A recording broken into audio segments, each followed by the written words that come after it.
In a few minutes, my colleague from Maryland, Senator Cardin, will be introducing a bill which I am a co-sponsor along with a large bipartisan group of our colleagues will be introducing.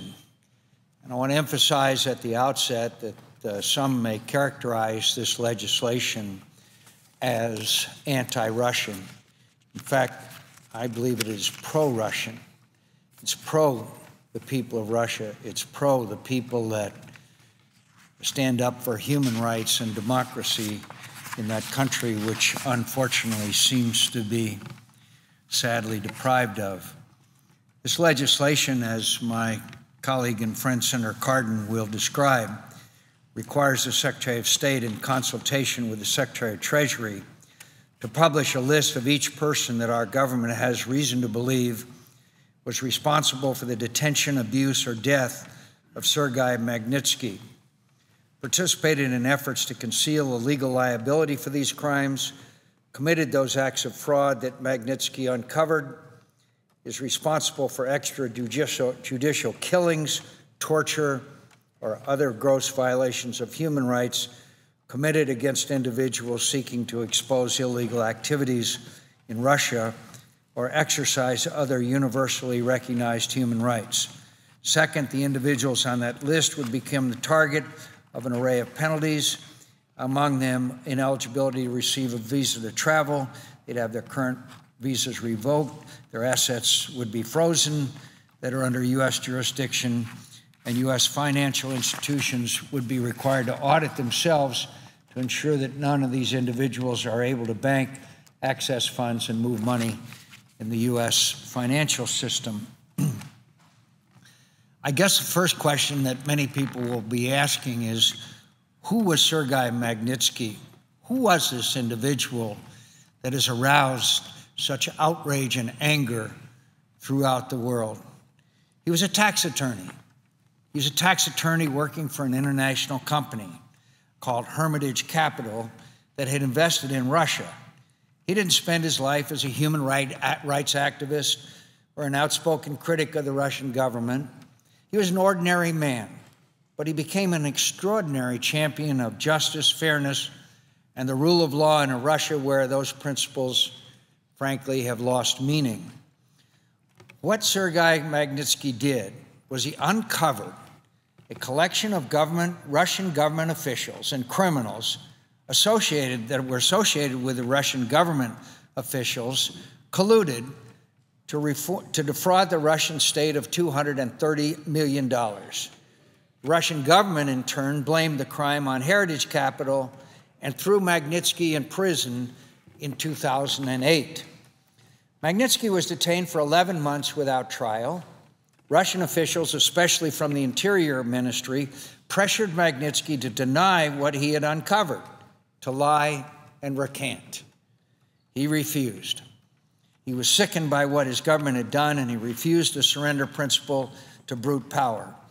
As a result, he was transferred to increasingly more severe and more horrific prison conditions. He was forced to eat unclean food and water. He was denied basic medical care as his health worsened. In fact, he was placed in an even worse conditions until on November 16, 2009, having served 358 days in prison, Sergei Magnitsky died. He was 37 years old. Sergei Magnitsky's torture and murder, let's call it what it really was, is but an extreme example of a problem that is unfortunately all too common and widespread in Russia today. The flagrant violations of the rule of law and basic human rights committed by the Russian government itself along with its allies. I note the presence of my colleague and lead sponsor of this important legislation, and I also hope that in his remarks that perhaps my friend from Maryland would mention the latest in the last few days was the affirmation of the incredible sentence on Mr. Mikhail Khodorkovsky and his associate, which is in many ways tantamount to a death sentence. Again, one of these blatant abuses of justice and an example of the corruption that exists at the highest level of government. I want to say again that I appreciate my colleague from Maryland's advocacy and steadfast efforts on the behalf of human rights in Russia, Belarus, and other countries, and it's been a great honor to work with him and for him in the bringing this important resolution to the floor of the Senate. Madam President, I ask unanimous consent that at the appropriate time, the Senator from Maryland and I be allowed to engage in colloquy. Without objection. Senator yield. The Senator from Maryland. First, Madam President, if I might, I ask unanimous consent that floor privileges be temporarily granted to Kyle Parker, a staff member of the Commission on Security and Cooperation in Europe, which I co-chair during the pendency of this colloquy, which I am engaging with Senator McCain. Without objection. And let me just thank Senator McCain, not just for taking this time here for this colloquy concerning Mr. Magnitsky, but for his long-standing commitment to justice issues, human rights issues, and the values that the United States represents internationally. We've had a long, proud, bipartisan, and most importantly, successful record of promoting basic American values, such as democratic governance and the rule of law around the world. Engaging the countries of the Eastern Bloc on matters such as respect for human rights was critical to winning the Cold War. We will never know how many lives were improved and even saved due to the instruments such as the Helsinki Final Act and the Jackson-Vanik Amendment. These measures defined an era of human rights activism that ultimately pried open the Iron Curtain and brought down the wall. Thankfully, the Cold War is over, and we have a stronger relationship, both with the governmental and societal levels, with countries in Eastern Europe. But sadly, internationally recognized rights and freedoms continue to be trampled, and in many cases, with absolute impunity. With the possibility of Russia's succession to the World Trade Organization and the presidents of the United States and Russia meeting in France, ours is a timely discussion. Just last week, I joined my distinguished colleague, the senator from Arizona, and 14 other senators from both parties to introduce the Sergei Magnitsky Rule of Law Accountability Act, a broad bill to address what the respected watchdog Transparency International dubbed a systematically corrupted country, and to create consequences for those who are currently getting away with murder. Mr. President, Madam President, actions always speak louder than words. The diplomatic manner of dealing with human rights abuses has frequently been so condemned by the abuser, often publicly, with the hope that these statements will be all they need to do. They say, oh, yes, we're against these human rights violations. We're for the rule of law. We're for people being able to come forward and tell us about problems and be able to correct things. They condemn the abusers, but they take no action. They think that their words will be enough. Well, we know differently. We know what's happening today in Russia. We know the tragedies of Sergei Magnitsky was not an isolated episode. It's not the only time this has happened. My colleague from Arizona mentioned the Colloquy case. Mr. Colloquy today is in prison with even a longer sentence. Why? Because he had the courage to stand up and say that there's a corrupt system in Russia and something should be done about it. That's why he's in prison, and that is wrong. So it's time that we do something about this, that we make it clear that action is needed. For too long, the leaders in Russia have said, we're going to investigate what happened to Sergei Magnitsky. We think it was terrible that he died in prison without getting adequate medical care. As Senator McCain pointed out, here's a person whose only crime was to bring to the proper attention of officials corruption, public corruption within Russia. As a result of his whistleblowing, he was arrested and thrown in jail and died in jail. He was tortured.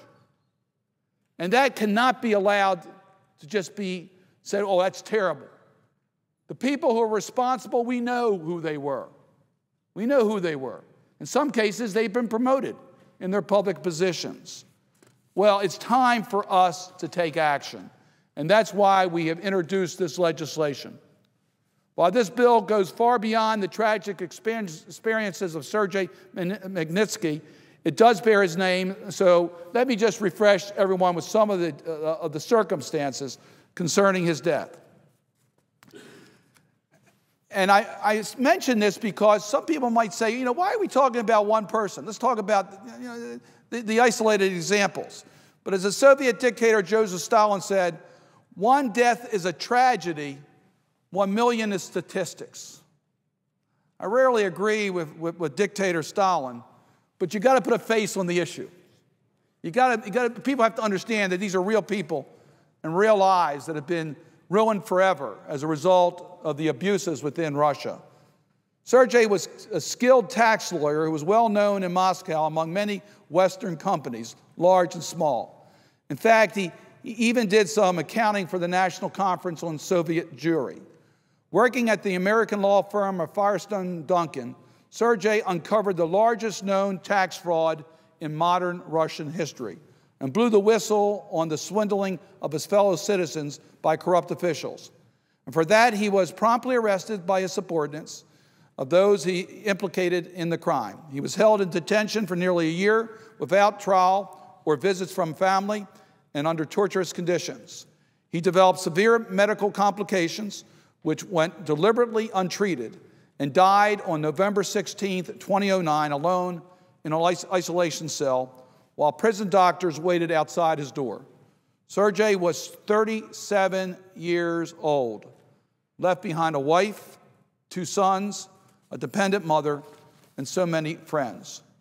Shortly after his death, Philip Pan, the Washington Post, wrote, and I quote, "Magnitsky's complaints made public by his attorneys as he composed them went unanswered while he lived. But in a nation where millions perished in the Soviet gulags, the words of the 37-year-old tax lawyer struck a nerve after he died. His descriptions of the squalid conditions he endured have been splashed on the front pages of newspapers and discussed on radio and television across the country. Part of an outcry even his supporters never expected." End quote. I think Senator McCain and I would agree, there's this thirst for democracy around the world. The people in Russia want more. They want freedom. They want accountability. They want honest government officials. And they're outraged by what happened to Sergei Magnitsky. I might just point out, just this past week, I met with a leader from the Russian business community who came here and traveled at some risk, I might say. Just visiting me was a risk. We've had people from Russia who are being questioned because they come and talk to us.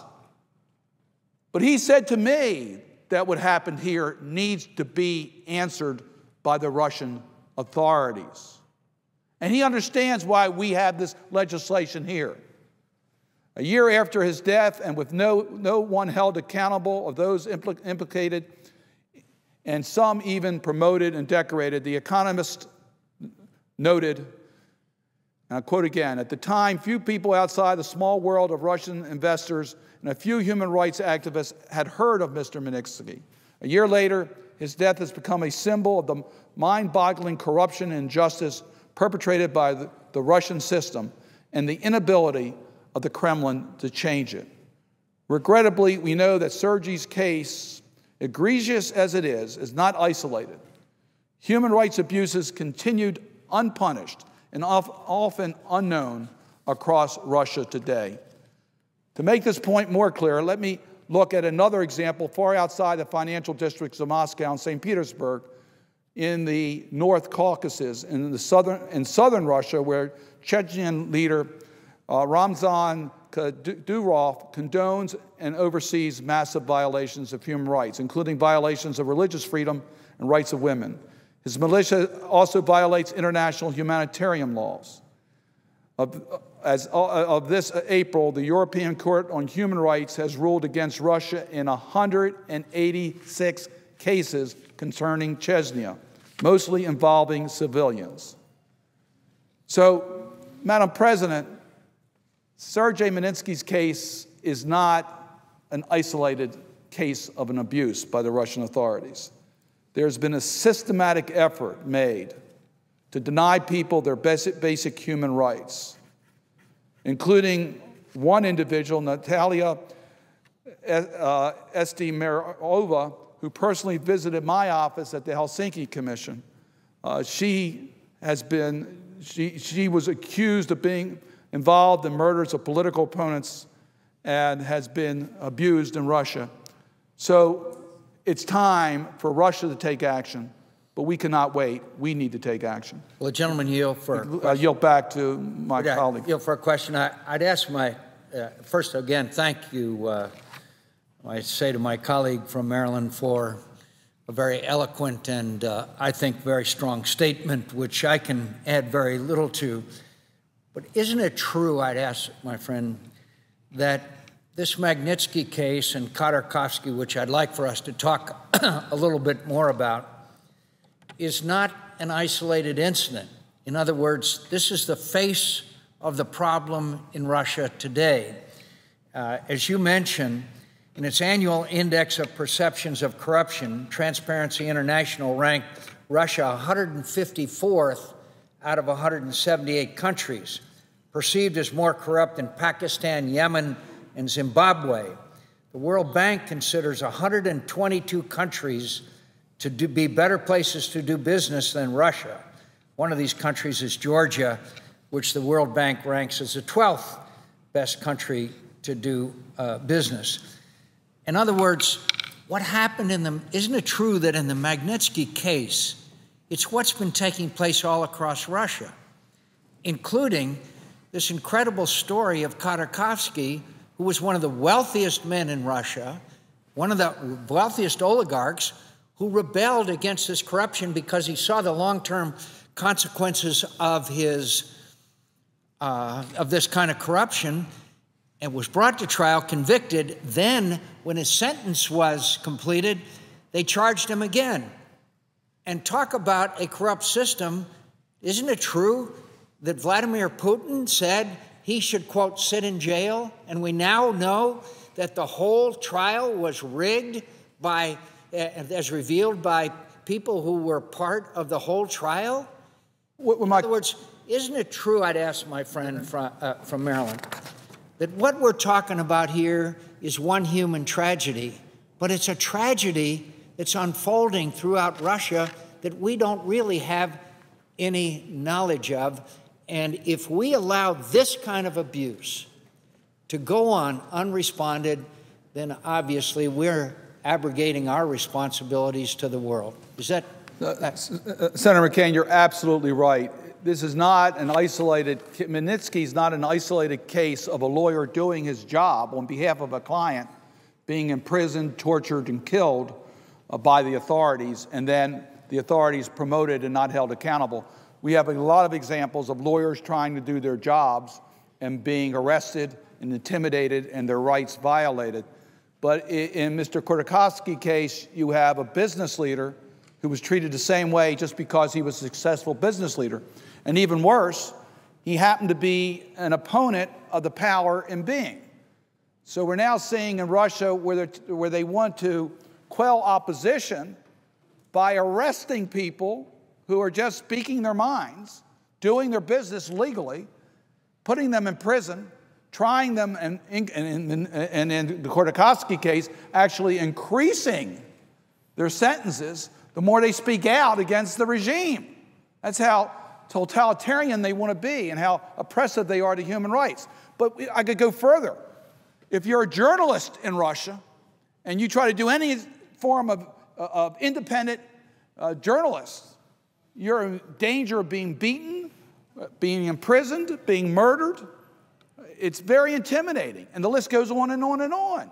So could I ask my colleague, what implications, if any, does the senator from Maryland feel should have on the Russian entry into the World Trade Organization?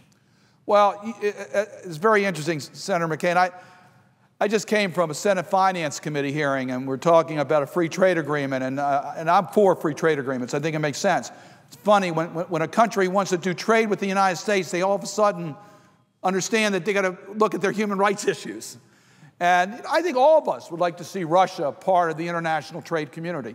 I'd like to see Russia, which is already members of a lot of international organizations, live up to their commitments that they've made in joining these international organizations. But it's clear to me that Russia needs to reform. If we're going to have business leaders traveling to Russia in order to do business, I want to make sure they're safe in Russia. I want to make sure that they're going to get the protection of the rule of law in Russia. I want to make sure that there's basic rights that the business people in Russia and the United States can depend upon. So yes, I understand that Russia would like to get into the WTO, and we have, of course, the Jackson-Vanik law that still applies because of their practices against the emigration, particularly of Soviet Jews. I understand the origin of that law, and I understand what needs to change in order for Russia to be able to join the World Trade Organization.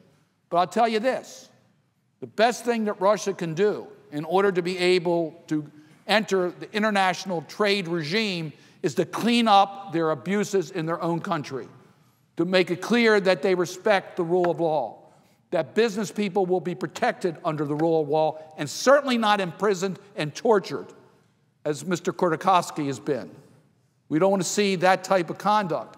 And if Russia would do that, if they would reform their systems, then I think we'd be a long way towards that type of integration into trade. I thank my colleague from Maryland for an eloquent statement about the situation as regards Russia, and I thank him. And I can assure my colleague from Maryland that as we speak, this will provide, and this legislation which he has introduced will provide some encouragement to people who in Russia now, in some cases, have lost almost all hope because of the corruption of the judicial system, as well as other aspects of the Russian nation. And we all know that no democracy can function without the rule of law. And if there's ever an example, two examples of the corruption of the rule of law, it is the case, the tragedy of Sergei Magnitsky, and of course, Mr. Colloquy, who still languishes in prison, who in his words believes he has, by the extension of his prison sentence, may have been given a death sentence. So I thank my colleague from Maryland. With my colleague yield just for one final comment, I think you're right on target as to what you have said. And I really appreciate you bringing this to the attention of our colleagues in the Senate. I want to respond to one other point, because I'm sure you've heard this, that Russian officials say, why are we dealing with the internal affairs of another country? I just want to remind the people of Russia, I want to remind my colleagues here, that Russia has signed on to the Helsinki Final Act. They did that in 1975. And they have agreed to the consensus document that was issued in Moscow in 1991 and reaffirmed just last year with the heads of state meeting in Astana, Kazakhstan. And I'm going to quote from that document just this past December. The participating states, which Russia is a participating state, emphasize that issues relating to human rights, fundamental freedoms, democracy, and the rule of law are international concerns, as respect for these rights and freedoms constitute one of the foundations of international order. They are categorically and irrevocably declare that the commitments undertaken in the field of the human dimension of the CSCE are matters of direct and legitimate concern to all participating states. The United States is a participating state, and do not belong exclusively to the internal affairs of the state concerned. The government of Russia. That was a statement made by the 56 states of the OSCE at a meeting of the heads of state, which happens about every 10 years. It just happened to happen last year. Russia participated in drafting this statement. Russia was there, signed on to it, said we agree on this. And it's a reaffirmation as to what they signed on to in 1975 in Helsinki, that we acknowledge that it's of international interest and we have an obligation and right to question when a member state violates those basic human dimension requirements. Russia clearly has done that. We have not only the right, but the obligation to raise that. And I just really wanted to underscore that to my colleagues. And so, Senator McCain, your comments on the floor are so much on point. I think people understand it. They understand the basic human aspect to this. But sometimes they ask, well, why should America be concerned? Do we have a legitimate right to question this? Russia signed a document that gives us the basic right to challenge this. So we're exercising the right that we have under law. I thank my colleague for yielding. I thank the senator from Maryland. I hope that we would get very rapidly another 98 co-sponsors. I yield the floor.